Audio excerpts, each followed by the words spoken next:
निंदा करते हैं ना तो उसका पाप हमारे माथे चढ़ता चले जाता है। निंदा करने वाला जिसकी हम निंदा कर रहे हैं उसका पाप। एक कथा पहले कही थी, आप लोगों के स्मरण में होगा।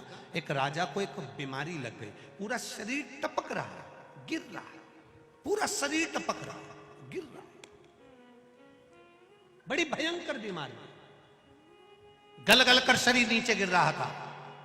राजा ने सारे वेदों को दिखाया, सारे डॉक्टरों को दिखाया, पर राजा का शरीर ठीक नहीं हुआ।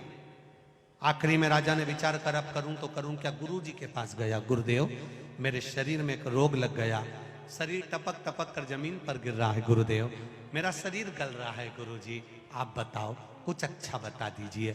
गुरु जी ने कहा, राजन तेरा शरीर गिर रहा है? हाँ। टपक रहा है? हाँ। शरीर गल रहा है? हाँ।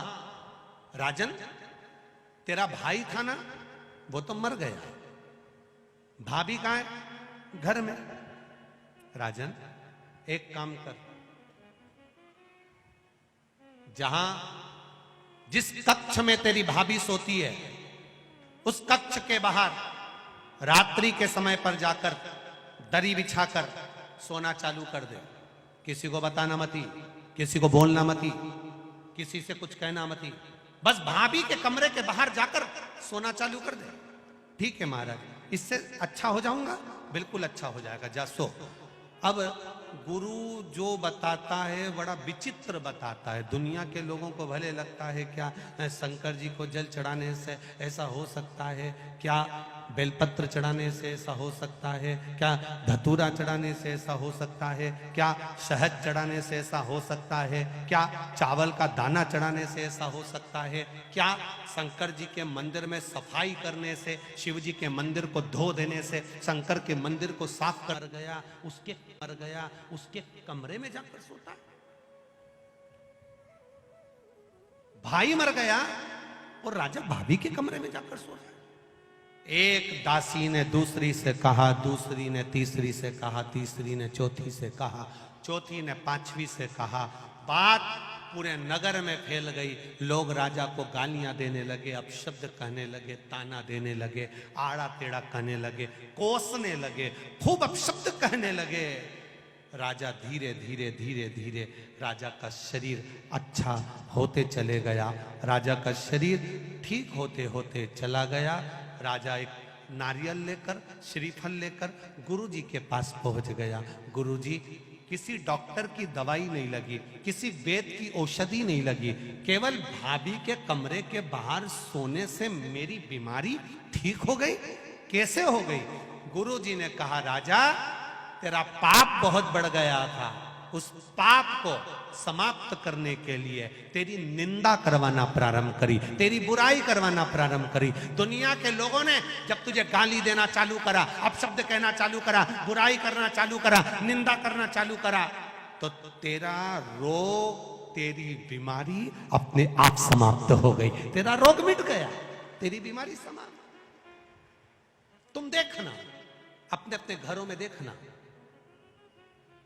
बहू का घुटना दुख है, बहू की कमर दुख है, बहू की पीठ दुख है, बहू का सिर दुख है, बहू का हाथ दुख है, बहू का पांव दुख है, और 70 साल 80 साल की डोकरी का कुछ नहीं दुख है।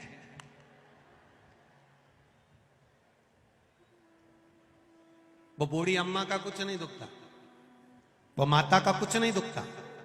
कारण क्या है? कभी तुमने सोचा? अरे ओ बदनावर वालों, कभी विचार करा कि सास का कुछ नहीं दुखता? सवेरे 4 बजे 5 बजे उठती, झाड़ू लगा लेती, दांत अभी तक जोरदार, चना भी खा जाती, और तू देखे तो 2-3 बार तो कुल्ला करके आती, आंखें इतनी बढ़िया कि अभी भी सुई में धागा पिरो ले, और तू सुई में धागा पिरोए तो 2 बार चश्मा को उतार के साफ करके फिर चढ़ा ले। कभी विचार करा?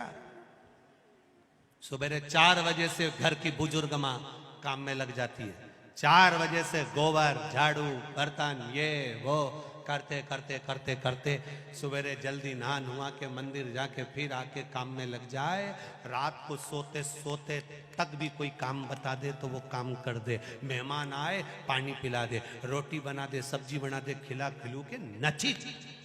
और तेरे शरीर में कष्ट, बहू का हाथ दुखे, पांव दुखे, सिर दुखे, कमर दुखे, कभी विचार करा कि बूढ़ी माँ को कुछ नहीं होता और तुझे क्यों होता? उसका कारण केवल एक ही है, घर की बहू मायके में जाकर सास की इतनी बुराई करती, इतनी बुराई करती, इतनी बुराई करती कि सास एकदम जोरदार होती चली जाती है।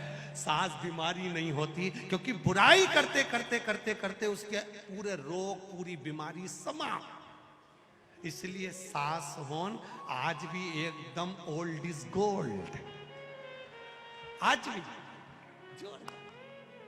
अब मेरा बहुओं से निवेदन है, सास को जल्दी निपटाना है तो बुराई बिल्कुल मत करो।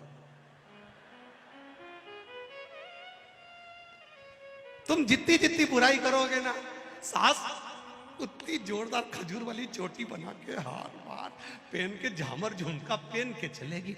और तुम बुराई करना बंद कर दोगे तो सास भी धीरे धीरे धीरे धीरे धीरे धीरे फिर पलंग पे मिलेगी। अगर तुम जितनी बुराई करोगे उतनी वो रसोई घर में मिलेगी।